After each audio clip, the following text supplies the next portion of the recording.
ከኢትዮጵያ አልፎ እንደ ዓለም ታዋቂ ቤተክርስቲያን የሆነው ቁልቢ ገብርኤል ለምን እንዲታወቂና ተወዳጅ ሆነ? ቁልቢ ገብርኤል በመልአኩ ቅዱስ ገብርኤል ትእዛዝ እንደተቋቋመ እና ትልቅ ቃል ኪዳን እንደተሰጠን ስንቶቻችሁ ታውቃላችሁ? እናም ደግሞ ይህ ቤተክርስቲያን ህንጻውን ያሰሩት የሀገሪቱ ገዢ በነበሩት ባለስልጣናት መሆኑንስ? በዚህ ቪዲዮ ይህን የመሰለ የሚያምርና ግዙፍ ቤተክርስቲያን እስከ ማሰራት የደረሱት ባለስልጣናት እነማን ናቸው? መልአኩ ቅዱስ ገብርኤልስ ቤተክርስቲያኒቱ እዛ ቦታ ላይ እንዲሰራ እንዴት አዘዘ?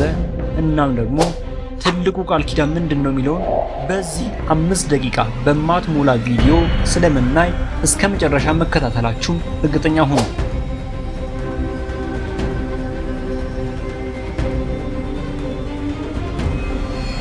ቅዱስ ገብርኤል ብስራትን በማወጅ የታወቀ መልአክ ነው። በባቢሎን ምርኮ የነበረውን ስለ ህዝቡ የሚያለቅሰውን የነቢዩ ዳንኤልን የጸሎት መልስ ይዞ የመጣው ለሊቀ ካህናት ዘካርያስ መጥምቁ ዮሐንስን እንደሚወልድ የዘመናትን የጸሎት ምላሽ ይዞ የመጣ እመቤታችን አምላክን እንደምትወልድ ታላቁን የምስራች ይዞ የደረሰው ቅዱስ ገብርኤል ነው። ቅዱስ ገብርኤል የሚታወቅበት ንግግሩ በሉቃስ 1:19 ላይ እኔ በእግዚአብሔር ፊት የምቆመው ገብርኤል ነኝ የሚለው ነው። ይህም በእግዚአብሔር ፊት መቆም ታላቅ ባለሟልነት መሆኑን የሚያሳይና የሚናገር ጥቅስ ነው።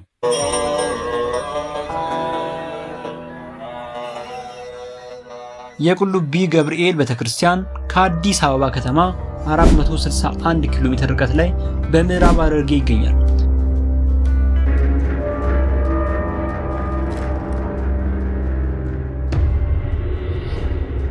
ኢትዮጵያ በ9ኛው መቶ ክፍለ ዘመን ዮዲት ጉዲት የተባለች ሴት የክርስትናን ሃይማኖት የምትቃወም ቤተክርስቲያንን በግፍ ስታፈርስ አባቶችንና ምዕመናንን ለመግደል ስታሳድድ በወቅቱ የነበሩ ክርስቲያኖች ከአክሱም ከተማ ብዙ ታቦታትንና ንዋያተ ቅድሳትን ከጥፋት ለማዳን ይዘው ወደ ዝዋይ ተሰደዱ። የመከራው ጊዜ ሲያልፍና ዮዲት የተባለችው ጨካኝ ሴት ስትሞት ክርስቲያኖች ወደ ነበሩበት አክሱም ከተማ ተመልሰው በቅዱስ ገብርኤል ስም የተሰየመውን ጽላት ከነበረበት ቦታ እንደተቀመጠ ሳያመጡት ሄዱ። ከቀድሞ ቦታቸውም ሲደርሱ ደግሞ አጡት።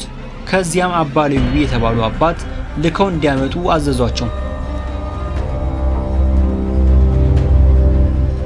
አባ ሌዊም ሄደው ታቦቱን ይዘው ሲጓዙ ሳለ ቅዱስ ገብርኤል በመንገዳቸው ላይ ተገለጠላቸው። እኔ ወደማሳይ ቦታ ይዘህ ሂድ ብሎም ትእዛዝን ሰጣቸው። አባ ሌዊም በቅዱስ ገብርኤል እየተመሩ አሁን ቤተክርስቲያኒቱ ካለበት ቦታ ደረሱና ወደፊት ድንቅ ታምራት በዚህ ቦታ እንደሚደረግና በዚያም እንዲያስቀምጡት መልአኩ ቅዱስ ገብርኤል ነገራቸው። እርሳቸውን በክብር በዋሻው አስቀምጡት። ከብዙ ዘመን በኋላም ልዑል ራስ መኮንን በቦታ ላይ ሰዎች አልስማማ እያሉ ይጣሉበት ነበርና በቦታ ላይ ሰላም ከሆነ ቤተክርስቲያንህን እሰራለሁ ብለው ለቅዱስ ገብርኤል ስዕለትን ተሳሉ። ቦታ ላይ ሰላም ሆነ፣ ግጭትም ቀረ። ልዑል ራስ መኮንንም በተሳሉት መሰረት የቅዱስ ገብርኤል ቤተክርስቲያን ጊዜያዊ ማረፊያ መዳረሻ ሰሩ። ሐምሌ 19 ቀን በ1884 ዓ.ም ታቦቱን በዚሁ ዕለት የዋናው ቤተክርስቲያን ህንጻ ስራ የመሰረተ ድንጋዩ ተጥሎ ታኅሳስ 19 ቀን በ1888 ዓ.ም የቤተክርስቲያኒቱ ስራ ተፈጽሞ በግብፃዊው ሊቀ ጳጳስ አቡነ ማትያስ ተባርኮ ታቦቱ ገብቷል። ነገር ግን አሁን ላይ ያለውን የቁልቢ ገብርኤል ቤተክርስቲያን ህንጻ ያሰሩት ንጉሱ አጼ ኃይለ ሥላሴ ናቸው። ምዕመናን ታምራቱን እየሰሙና ከብዙ ቦታዎች እየመጡ በዓሉን ስለሚያከብሩ የቦታው ጥበት መኖሩን በመመልከታቸው ንጉሱ አጼ ኃይለ ሥላሴ በ1957 ዓ.ም ብዙ ምዕመናን የሚይዝ ተደርጎ እንዲሰራ አደረጉ። ውድ የእግዚአብሔር ልጆች፣ ይህ ታሪክ በዲያቆን ዳንኤል ክብረት የተጻፈው የቤተክርስቲያን መረጃዎች በሚለው መጽሐፍ ላይ ነው። ስለ ሌሎች አብያተ ቤተክርስቲያን መረጃ ስለሚያገኙ መጽሐፉን ገዝታችሁ እንድታነቡ ጋበዝኳችሁ።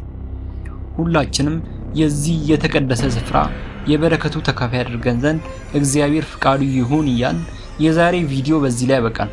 የመልአኩ በረከት ይደርብን። ወስብሐት ለእግዚአብሔር ወለወላዲቱ ድንግል ወለመስቀሉ ክቡር አሜን።